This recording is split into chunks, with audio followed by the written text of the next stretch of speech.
एक महत्वपूर्ण और ऐतिहासिक उद्देश्य के साथ यहाँ पर एकत्रित हुए हैं। शहीद यादगार समिति के प्रति भी विशेष आभार अभिव्यक्त करता हूँ कि उन्होंने एक कार्यक्रम के माध्यम से या फिर विशेष आज़ादी के 75वें वर्ष में हरियाणा के स्वतंत्रता आंदोलन को नए ढंग से समझने की स्थितियां और परिस्थितियां दी। इससे पहले कि मैं अपनी बातचीत को आगे बढ़ाऊं, 2-3 चीज़ें साझा करना दायित्व समझता हूं। पहला तो ये कि प्रोफेसर फारूकी जैसे इतिहासकार जब मंच पर बोल चुके हों तो उनके वक्तव्य की बातचीत को आगे बढ़ाना कहीं दुस्साहस लगता है। और दूसरा ये कि उन्होंने बहुत विस्तार से स्वतंत्रता आंदोलन का जो दार्शनिक पक्ष है और उसमें हमारे देश के वो नायक, वो व्यक्तित्व जिन्होंने अपने अपने ढंग से लड़ाई लड़ी, उनको रेखांकित किया और साथ में उद्देश्य भी स्पष्ट किया। तो इस कड़ी में इस बात को भी समझते हुए कि कार्यक्रम थोड़ा लंबा हो गया है, तो संतुलित बात रखना ज़रूरत है और उसका समन्वय भी समय की नज़ाकत है। मोटी मोटी 3-4 बातें मैं यहाँ पर साझा करना चाहूँगा। पहला परिप्रेक्ष्य, फ्रीडम मूवमेंट के कुछ एस्पेक्ट्स जो समझने ज़रूरी हैं आज के इस 75 वर्ष होने के नाते, वो रखूँगा। दूसरा, क्योंकि फारूकी जी ने फिलोसफिकल एस्पेक्ट रखा है, तो मैं हरियाणा का कुछ तथ्यात्मक पक्ष रखूँगा ताकि यहाँ पर उपस्थित जो प्रबुद्ध श्रोतागण हैं वो इस बात से जुड़ें कि मेरे हरियाणा की क्या भूमिका है। और तीसरी बात, कुछ चुनिंदा दृष्टांत रखूँगा तथ्यों से जुड़े हुए जो फ्रीडम मूवमेंट की मूल धारणा है उस तक जाने में हमें सहायता देते हैं। निश्चित तौर पर फारूकी जी ने उठाया कि औपनिवेशिक शासन और उसकी व्यवस्था को समझना ज़रूरी है जब हम फ्रीडम मूवमेंट को समझना चाहते हैं। और उस कड़ी में उस दौर का इंग्लैंड, जिस दौर में वो यहाँ आए थे, और उस दौर का भारत, दिन रात का अंतर है। 31 दिसंबर 1600 को ब्रिटेन की महारानी एलिजाबेथ ने जिस ब्रिटिश ईस्ट इंडिया कंपनी को मंजूरी दी थी, वहाँ के 27 व्यापारियों को उस दिन एक पत्र भी लिखा था। उस पत्र का कुछ अंश वो दोनों देशों की तुलना करने में काफ़ी सहायक रहता है। महारानी एलिजाबेथ लिखती है, अकबर के नाम पत्र है वो उस दौर का शासक के, कि हे दुनिया के उच्च कोटि के शासक, ब्रैकेट में सर्वोत्तम भी लिखती है, सुप्रीम भी लिखती है, मैं अटलांटिक महासागर की एक मलिका आपको पत्र लिखने का दुस्साहस कर रही हूं और आपसे अनुरोध कर रही हूं, मेरे देश के व्यापारियों को अपने यहाँ व्यापार करने की इजाज़त दे दो। क्योंकि भाषा शासक से शासक को लिखी गई है, उसकी मर्यादित रंग ढंग आप लोग बहुत बेहतर समझते हैं, मैं उसमें व्याख्या में नहीं जाना चाहूँगा, ना ही उसकी कोई ज़रूरत है।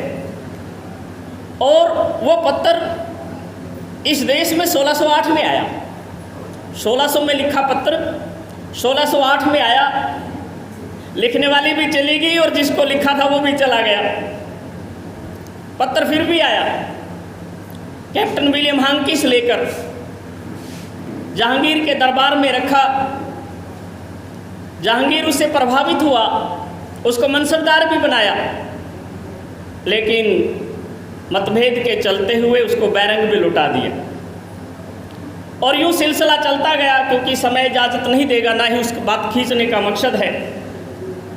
तकरीबन ये उतार चढ़ाव चलते गए और जब तक मुग़ल रहे तब तक अंग्रेज़ अपनी जो सीमा रेखा है उसको नहीं लांघ पाए, और जब भी प्रयास किया उसके परिणाम अच्छे नहीं निकले। 3 मार्च 1707 को औरंगजेब ने आंखें बंद की, मुग़ल साम्राज्य बिखरा, उसके अवशेषों पर 600 से ज़्यादा रियासतें इस देश में विकसित हुई और जातियों के नाम पर, धर्म के नाम पर, क्षेत्र के नाम पर रियासतें बनी और उस फूट का फ़ायदा उठाया अंग्रेज़ों ने। 1707 में उन्होंने बिना चुंगी के व्यापार की परमिशन ली और फिर 1757 में प्लासी के मैदान में पारिवारिक लड़ाई और कलह को मुद्दा बनाकर और अपने आप को अलग तरह से स्थापित करने की शुरुआत कर दी और ये 1857 तक चला। मोटे तौर पर ये बात कह दी जाती है कि अंग्रेज़ बहुत आसानी से स्थापित होते गए, ऐसी कोई बात नहीं है। 1757 से 1857 तक इस देश में 350 से ज़्यादा विद्रोह हुए हैं और हर जगह पर चुनौती मिली है। लेकिन जब उन लोगों को ये बात समझ में आ गई कि ऐसे काम नहीं चलेगा, संगठित होने की ज़रूरत है, तो 1857 आया और 1857 से 1947 तक का जो अरसा है वो हमारी आज़ादी की लड़ाई है। और उस आज़ादी की लड़ाई का अध्याय राजनीतिक, सांस्कृतिक, सामाजिक हर परिप्रेक्ष्य में जब देखते हैं तो एक भिन्न तरह का पहलू है। उसको जिस चाहे मर्जी नज़रिए से देखिए, आपको बहुत सी चीज़ें आएंगी। तो घटनाओं का मैं अलग अलग सिलसिलेवार तो विवरण नहीं दूंगा, वो किताब में भी आपको मिल जाएगा और समय भी बहुत लेगा। लेकिन सीधे सीधे पहलुओं पर आता हुआ जब बात करता हूँ, अंग्रेजी रिकॉर्ड कहता है कि 1,82,000 लोग मरे 1857 में, जिनमें से 24,500 लोग मेरे हरियाणा के थे। और यदि रिकॉर्ड को व्यापक तौर पर थोड़ा ढंग से जांचा और परखा जाए, ये 6 लाख के आसपास है और जिसमें से मेरे हरियाणा की संख्या 1 लाख के आसपास बनती है। तो बहुत व्यापक अलग अलग पहलू हैं। साक्षरता दर बहुत सीमित है, 5% से भी कम है इस देश की साक्षरता दर। जो अंगूठा नहीं लगाता वो साक्षर है, साक्षर माना जाएगा, और जो है वो जॉब करता है। और उसके बाद भी 1857 पर लिखने पर प्रतिबंध है। अंग्रेज़ों ने खुद 1857 से 1863 के बीच 93 लोगों को अपॉइंट किया रिसर्च करने के लिए, और हमें लिखने पर प्रतिबंध रहा। जिसने भी 1857 पे लिखा उसको जेल भेजा या फिर उसको इस तरह से दंडित किया। तो फिर कैसे आती हमारे उन पूर्वजों की गाथाएं हमारे सामने। तो ऐसे में उन लोगों ने, चाहे वो शिक्षित नहीं थे, चाहे उनके दायरे अलग तरह के थे, लेकिन उनको ये मालूम था कि इस बात को कैसे लेकर जाना है। कहानियों के माध्यम से, कथाओं के माध्यम से, गीतों के माध्यम से, रागणियों के माध्यम से उन्होंने अपनी बात समाज तक लेके गए और इतने सीधे सीधे शब्दों में लेकर गए कि आम आदमी बहुत आसानी से समझ सकता है। गायक कहता है कि व्यापारी गोरे राजा बनके जुल्मी घणे क्रूर हो गए, व्यापारी गोरे राजा बनके जुल्मी घणे क्रूर हो गए, बात बात पर टैक्स लाए हम बेघर बेकसूर हो गए। इस हालत में दुख हो के फिर देश के लोग लड़ने न मजबूर हो गए। अब सीधी सीधी सी बात, इससे किस तरह से वो लोग लेते और किस तरह से अभिव्यक्त करते, आप सोचिए। उस कड़ी में भी हरियाणा क्षेत्र में जहाँ ये सबूत हैं, सरकारी सबूत हैं, वहाँ 2 लोग लिखित दस्तावेज भी सौंप देते हैं। उन 2 लोगों में एक का जिक्र आया था हाल ही, जो पानीपत के थे, बहुत कुछ लिखा। एक और व्यक्ति हैं जो उस समय हिसार के अग्रोहा के लांदड़ी गांव में रहता है, साहब रामजी राण। प्रवचन दे रहा है वो, और प्रवचन देते देते लड़ाई शुरू हो गई, वो छोड़ दिए और जुब्बा से लेकर कैथल तक 136 गांव की सूची बनाता है कि कैसे लोग उसमें पार्टिसिपेट करते हैं और पूरा का पूरा जिक्र करता है। तो इस कड़ी में बहुत कुछ बातों को उस अंदाज से न ले जाते हुए मैं ये नोट कर पाया हूँ कि हरियाणा में 1857 में जलने वाले जो गांव थे उनकी संख्या 52 थी। हरियाणा में 15 जगह रोड रोलर के नीचे लोग कुचले गए, 10 जगह पर तोप से उड़ाने की प्रक्रिया रही, 12 गांव को नीलाम किया गया और फिर बहुत व्यापक तौर पर देखते हुए जो शैली है, प्रोग्राम है, वो बिल्कुल अलग अलग तरह की रही। तो ऐसे में सरकार को इस बात का एहसास था कि इन लोगों को यदि ये इकट्ठे रहते हैं तो ज़्यादा खतरे की बात हो सकती है। उसको तोड़ने के लिए फूट डालो राज करो की नीति भी अपनाई और इन चीज़ों को इस अंदाज से देखा। जहाँ तक 1857 का सवाल है और जब साझी संस्कृति की बात करते हैं, यहाँ पर 2 बातें कहना चाहूँगा। एक, बहादुर शाह जफर का फरमान जो सत्ता में आने के बाद लिखा, वो लिखता है कि हिंदुस्तान के वासियों, आप सभी को गीता गाएं और तुलसी की कसम, गीता गाएं और तुलसी की कसम, मेरे साथ कदम से कदम बढ़ा के चलिए, फिरंगियों को निकाल देंगे और अपना राज स्थापित करेंगे। यानी एक मुस्लिम बादशाह प्रजा को साथ लेने के लिए क्या अंदाज रखता है, आप उसका दायरा देखिए। दूसरा महत्वपूर्ण पहलू, चाहे बात थोड़ा सा लंबी जा रही हो लेकिन संदर्भ को जोड़कर रखना जरूरी हो जाता है। हिसार में 1857 हुआ, पूरे हरियाणा में हुआ, और क्या क्या हुआ उसको सबको छोड़ के एक व्यक्ति था जिसका नाम है शाहबाज बेग, डिप्टी कमिश्नर था हिसार का। वो शामिल हुआ उसमें और उसने सब कुछ किया। उस बारे में आप जानते हैं कि हिसार के इस इलाके में 16 अलग अलग लड़ाइयाँ हुई। सबसे महत्वपूर्ण लड़ाई 19 अगस्त की हुई। 438 लोग नागौरी गेट पर लड़ते हुए मारे गए। 235 लोगों की डेड बॉडी इस इलाके में बिखरी हुई मिली जहां हम इस समय हैं, और 123 लोगों को रोड रोलर के नीचे कुचला गया। तो ये घटनाएं पूरे प्रदेश में हैं। मैं उनको जिक्र में नहीं ला पा रहा समय की मजबूरी के चलते हुए। लेकिन शाहबाज बेग जो डिप्टी कमिश्नर था, उसको जनवरी 58 में गिरफ्तार किया गया। अप्रैल के महीने में उसको आजीवन कारावास की सज़ा दी गई और उसके बाद फोर्ट विलियम कलकत्ता से चिट्ठी आई और कहा गया कि इसके ऊपर दोबारा मुकदमा चलाया जाए।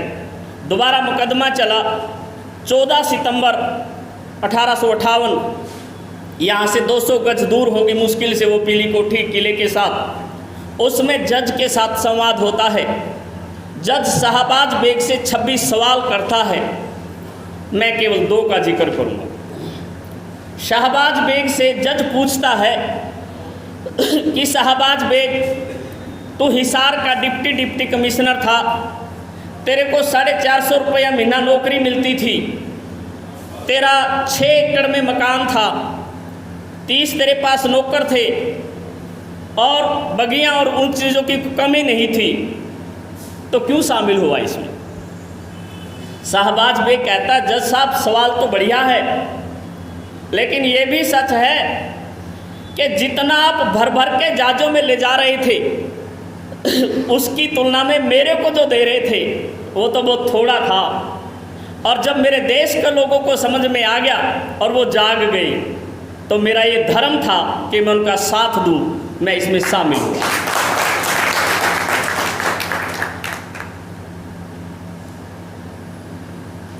लगे हाथ दूसरा सवाल फिर पूछ लेता है, क्या तेरे को अंजाम मालूम नहीं था?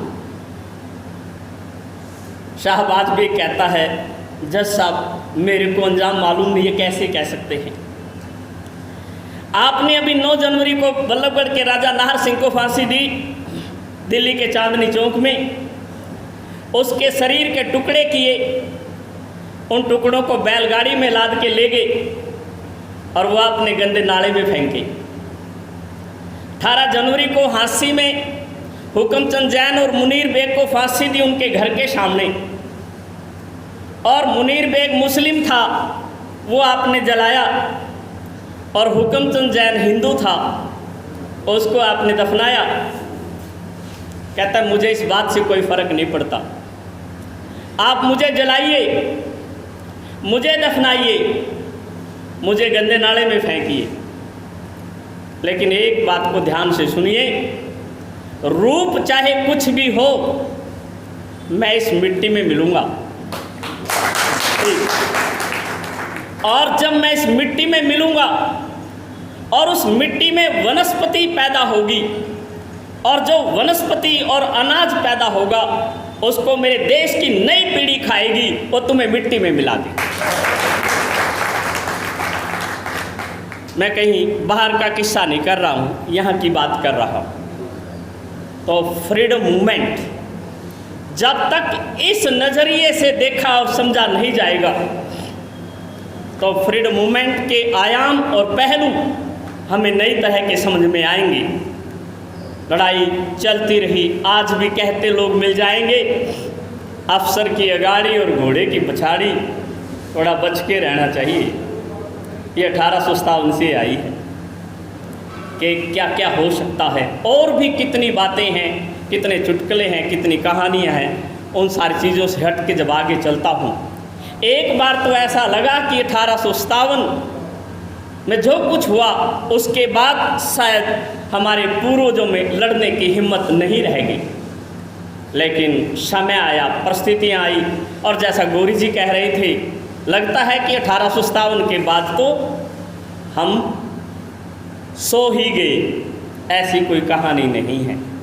कारण क्या है? पंजाब के साथ जोड़ दिया, कोई दिक्कत नहीं, प्रशासनिक कारण रहे होंगे।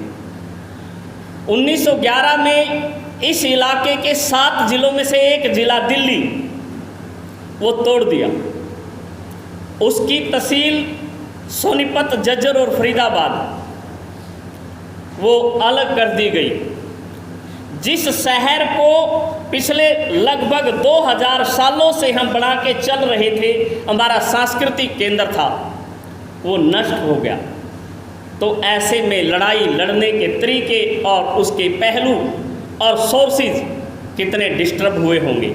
और एक और जो इन चीज़ों को निकलने नहीं दे रहा है, वो ये राजधानी तो लाहौर थी, क्योंकि हम पंजाब में थे, और लाहौर का जो मटेरियल है वो तो ट्रांसफ़र हुआ नहीं, और जब ट्रांसफ़र नहीं हुआ तो वो रिसर्च की विषय वस्तु कैसे बने, जिसके कारण ये इलाका लोगों की नज़रों में पिछड़ा हुआ दिखता है और पिछड़े हुए अंदाज से सामने आ रहा है, जबकि कोई ऐसी बात नहीं है। बहुत सीधे सीधे छोटे छोटे बिंदु कहकर बात को आगे बढ़ा रहा हूँ कि जब देश में कांग्रेस की स्थापना का माहौल बन रहा था, कांग्रेस की स्थापना से पहले 1884 में सुरेंद्र नाथ बनर्जी अम्बाला में आके प्रोग्राम कर चुके थे, और जिस दिन कांग्रेस की स्थापना हुई उस दिन लाला मुरलीधर उन 72 लोगों में से एक थे जो शामिल होते हैं। और उसके बाद अगली बार यहाँ से 9 लोग जाते हैं और घटनाक्रम लगातार कदम से कदम बढ़ाता हुआ चलता है। लाला लाजपत राय जैसे व्यक्ति जो कांग्रेस के बहुत बड़े जो स्तंभ जाने जाते थे, जब वो इलाहाबाद में 1888 में सदस्यता लेते हैं तो हिसार का एड्रेस है उनके उस फार्म पे। 4 साथियों से जाते हैं, लाला जो है चूड़ामणि और जो है गौरीशंकर उनके साथ जाते हैं, और A.O. ह्यूम उनका स्वागत करने के लिए रेलवे स्टेशन तक आते हैं, और फिर ये सिलसिले लगातार जारी चलते हैं। उसके बाद कांग्रेस का वो दौर आता है जिसको हम उग्र राष्ट्रवाद का काल कहते हैं। उसमें स्वदेशी और बहिष्कार की घटनाएं पूरे के पूरे हरियाणा में जब देखते हैं तो वो 700 से ज़्यादा बनती हैं, और असर कितना होता है आप कहिए कि जो विदेशी कपड़े की मांग है वो 80% घट के 20% तक आ गई, और किस तरह की परिस्थितियां रही होंगी और किस तरह से स्वदेशी को पसंद किया होगा। फिर हिसार का उदाहरण दे रहा हूँ ताकि चीज़ें क्लियर हो जाए कि स्वदेशी का मतलब क्या था। यहाँ से 100 गज दूर श्यामलाल का बाग है, उनकी पत्नी थी चांदबाई, उनको इस आरोप में गिरफ्तार किया गया स्वदेशी के आंदोलन में। हिसार के कोर्ट में, जिसको हम पुराना कोर्ट कहते हैं, वहाँ मुकदमा चल रहा है और जज ने उनको 9 महीने की कैद की सज़ा सुना दी। और जब वो कैद की ओर बढ़ने लगे तो पुलिस वाले कहते हैं, माता जी आपको जेल में जाना है तो आप ऐसे कीजिए, अपने आभूषण उतारिए, क्योंकि आभूषण समेत आप जेल में नहीं जा पाएंगे। तो सामने एक व्यक्ति था जो खद्दर के कपड़े डाले हुए था। चांदबाई जी ने उनको कहा कि भाई साहब आना इधर। कहता हाँ माता जी। कहता ले ये मेरे आभूषण और मेरे घर दे देना। वो कहते माता जी मैं तो आपको जानता नहीं। कहता कमाल की बात है, आपने खादी के कपड़े डाले हुए हैं, जानने की ज़रूरत क्या है, मेरे आभूषण अपने आप ठीक जगह पे पहुँच जाएंगे। तो सोचिए रुतबा, पहचान, आइडिया किस तरह का रहा होगा, कैसे लोग बढ़े होंगे। फिर गांधी जी के आंदोलनों की बात करते हैं, तीनों ही आंदोलन बुलंदियों तक गए। जिक्र असहयोग का मतलब हम सहयोगी थे, गांधी जी ने कहा मैं सहयोग नहीं करूंगा, आप सहयोग के काबिल ही नहीं हैं। दूसरी बार कहते हैं कि मैं तो अवज्ञा करूंगा, मैं आपकी आज्ञा का पालन नहीं मानूंगा, यानी पहले सहयोग नहीं करूंगा, सहयोगी था, अब क्या कह रहे हैं आज्ञा का पालन नहीं करूंगा क्योंकि आप आज्ञा के काबिल ही नहीं हो, आपकी आज्ञा अच्छी नहीं है। और फिर तीसरी बात कहते हैं मेरे से सहयोग आप ले नहीं सकते, मेरे से आज्ञा आप मनवा नहीं सकते, तो फिर आपकी ज़रूरत क्या है, छोड़ दीजिएगा मेरा देश। कमाल की फिलॉसफी है, कहाँ से शुरू होती है, कहाँ पर आगे बढ़ती है। नमक जैसे चीज़ों को मुद्दा बनाया जाता है और पूरे देश में चीज़ें होती है। एक लड़की मुन्नी रिवाड़ी की, गांव के खारे कुएं से पानी निकला, उबाला और उसमें से शायद 70-80 ग्राम के आसपास मुश्किल से नमक निकला होगा। उस लड़की के खाते में एक चुटकी आई और उसको कहते हैं नहीं अंकल अंकल मुझे चाहिए ये चुटकी। कहते क्यों? कहते नहीं लेनी है। कहते क्यों? कहते गांधी जी ने कहा है लेनी है। 60 रुपये 9 सालों से इकट्ठे किए थे, दो पैसे जोड़ के, एक चुटकी के बदले उस लड़की ने 60 रुपये दे दिए। किस तरह के रहे होंगे, कहानी बना। 11 जगह हरियाणा में इस तरह के प्रोसेस हुए हैं और 342 जगह अलग अलग तरह की वारदात और मुकदमे हुए हैं। तो आप सोचिए इस कड़ी में। और सत्याग्रह के मामले में हरियाणा के 541 लोग सत्याग्रही हुए हैं और 541 लोग जब सत्याग्रह करते हैं तो बहुत अलग अंदाज से करते हैं। तो सर मैं यदि इजाज़त देंगे तो एक दो घटनाक्रम ज़रूर शेयर करना चाहूँगा, क्योंकि बहुत यूनिक है। यहाँ पर एक फ़ोटो लगी है भगत रामेश्वर दास की। इनका सत्याग्रह के बारे में मैंने डायरी पढ़ी, बहुत सीधे सीधे शॉर्टकट आ रहा हूँ। गांधी जी को चिट्ठी लिखी, क्योंकि हर एक सत्याग्रही को गांधी जी को चिट्ठी लिखनी होती थी। चिट्ठी का जवाब कह रहे हैं आना ही था, ठीक आना था, क्योंकि मैं शराब नहीं पीता, बीड़ी नहीं पीता, तम्बाकू नहीं खाता, चाय नहीं पीता, तो फिर मेरा नंबर तो आ ही जाना था। तैयारी शुरू कर दी। क्या शुरू की? सर्दियों में बाहर सोना, गर्मियों में अंदर सोना, सर्दियों में ठंडे पानी से नहाना, गर्मियों में गर्म पानी से नहाना, खाने में थोड़ा थोड़ा रेत मिला के खाना, थोड़ा थोड़ा सीमेंट मिला के खाना। कहता है जेल में इस तरह का काम करना पड़ता है। और फिर थोड़ा थोड़ा चक्की भी पीस के देखते हैं। कहते हैं चक्की भी पीस के देख लो, तो हो गया प्रोसेस। और उनको 11 जून का डेट मिला कि 11 जून को आप अपने गांव में सत्याग्रह कीजिए। फरवरी के महीने में 15 तारीख के आसपास बुखार आ गया। कहता बड़ा डर लगने लग गया, कभी बुखार ना टूटे और फिर मेरा सत्याग्रह फिर रह जाए। सत्याग्रह तो करना है। वैद्य के पास गया, दवाई दे दी, 27 तारीख तक ठीक हो गया। मैंने 31 तारीख को फिर कह दिया मई को कि मैं तो सत्याग्रह करूँगा। तो मेरे को बुला लिया कि हिसार आ जाए। मैं हिसार आ गया और औपचारिकताएं पूरी कर ली, और मैं थाने में लिख के दे आया कि मैं 11 तारीख को लाडुआ गांव में सत्याग्रह करूँगा। 10 तारीख को आया, यहाँ लीडर से मिला और बातचीत की, और फिर मैं गांव पहुँच गया। मेरे पीछे पीछे बलवंतराय तायल, दादा गणेश लाल, श्यामलाल सत्याग्रही इत्यादि लोग पहुँचे, और आर्य समाज का मनसा भजनी भी चला गया। और आसपास के मेरे गांव में लाडुआ में जो है 400-500 लोग दूसरे गांव को भी आ गए, और उन्होंने भजन करने शुरू किए, और मेरे को बड़ा अच्छा लग रहा था। लेकिन मेरे को 1 बजे के आसपास बोले कि रामेश्वर तू तो घर चला जा भाई, और तेरे को कल जेल जाना है, तो हम अपना काम जारी रखेंगे। उन्होंने सारी रात वो काम किया, और मैं मन हारे जो है घर आ गया। और फिर सुबह 3 साढ़े 3 बजे उठा और नार लाया और पशुओं को संभाल के आया, और फिर तैयार होके माँ के पाँव को हाथ लगा के बड़े भाई को साथ लेके आ गया। और कहता फिर चौपाड़ का सीन तो कमाल का सीन था कि चौपाड़ में जो समता थी वो तो थी ही, लगभग 2,500-3 हज़ार लोग दूसरे भी गांव के थे। और फिर कहता है एक सीन देख के तो बहुत अजीब हो गया। बैलगाड़ी सजी हुई और झूम और जो है उनको पूरी तरह से तैयार किया हुआ, और उस पर मेरे को कह दिया कि भाई चढ़ जा। मेरे साथ ये लीडर चले, और फिर बीन बाजा जो है बांसुरी वाला वो आगे आगे चला। औरतें जो है नाचती हुई जा रही थी, और कहता कसम से इतनी खुशी तो मेरे को उस दिन भी नहीं हुई थी जिस दिन घुड़ चढ़ी थी। और उसके बाद फिर पूरे गांव का जो है राउंड हुआ, और 11:15 साढ़े 11 के आसपास हम गांव से आए, और लीडर भी बोले, और फिर मेरे को लीडर बोलने के लिए कहा, और फिर मैंने 2 लाइन बोल दी, ये सरकार निकम्मी है, इसको सहयोग ना दो, और ये जो है युद्ध में इसकी मदद ना करो। और मेरे को गिरफ्तार कर लिया, और गिरफ्तार करने के बाद हिसार भेज दिया।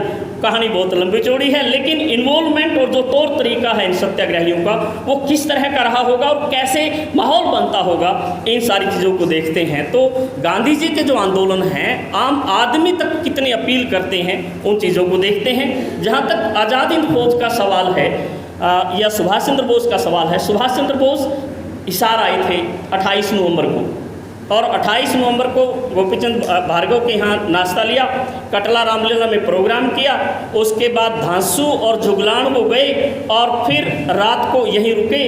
लोगों ने दिवाली की तरह से उसको सेलिब्रेट किया, और फिर सुबह सातरोड होते हुए जो लाला हरदेव शाहे के स्कूल है उसको विजिट करते हुए रोहतक के रास्ते निकल गई। और अखबार लिखता है ग्राम सेवक लाला हरदेव शाहे का कि ये राष्ट्रपति की पहली यात्रा थी, यानी कांग्रेस के अध्यक्ष को वो लोग राष्ट्रपति लिखा करते थे उस दौरान। ये राष्ट्रपति की पहली यात्रा थी, और ये एक गजब का जो इन्वायरमेंट यहाँ बने। और उसके बाद जो आज़ाद हिंद फौज है उसमें 398 अधिकारी थे हरियाणा के, और 2317 सैनिक भर्ती हुए, जिनमें से 22 ने शहादत दी अधिकारियों ने, और 394 सैनिकों ने शहादत दी। और फिर मुकदमे में भी जो जिनकी बात कर रहे थे, जो नारे लग रहे थे, उसमें सबसे ज़्यादा जो इस इलाके के लोग थे और नारे यही थे, लाल किले को तोड़ दो, इन अधिकारियों को छोड़ दो, ढिल्लो सहगल शाहनवाज जिंदाबाद जिंदाबाद। और वो कितना ऐतिहासिक मुकदमा है और किस तरह से उसने एक देश को माहौल दिया, उन चीज़ों को देखते हैं। जहाँ तक महिलाओं का सवाल है स्वतंत्रता संग्राम में, वो बहुत शुरुआत से गहरा रहा है। बहुत सीधे सीधे शब्दों में कहूँ कि 1857 में कैथल की रानी महताब कौर लीड करती है, चारों जो नवाब जिनको फांसी दी गई उनकी पत्नियां लीड करती है, और बादली के मोर्चे पर एक महिला लड़ी और उसको अम्बाला भेज दिया। अम्बाला का डिप्टी कमिश्नर फोर्सिथ हडसन को लेटर लिखता है कि हडसन इसके बारे में बता, इस औरत को फांसी क्यों दूँ।